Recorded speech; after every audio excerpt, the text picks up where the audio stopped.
ছোটবেলা আসলে দিনটা অনেক সুন্দর। এই যে আমি বানিয়েছি চুলা, আর হচ্ছে গিয়ে কড়াই, এ হচ্ছে কাপ, আর এটা হচ্ছে ভাতের পাতিলা। দেখছো কি সুন্দর। আমি রোদ্রে শুকাচ্ছি। আজকে অনেক রোদ, কিছুই দেখা যাচ্ছে না ছাদ থেকে।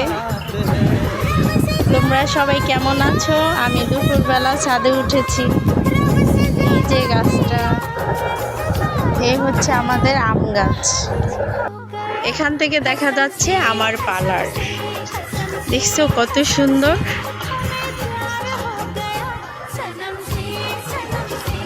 শুভ দুপুর, সবাই কেমন আছো? এই মুহূর্তে আকাশটা এত সুন্দর লাগছে, কি বলবো, অপূর্ব। সবাই চলে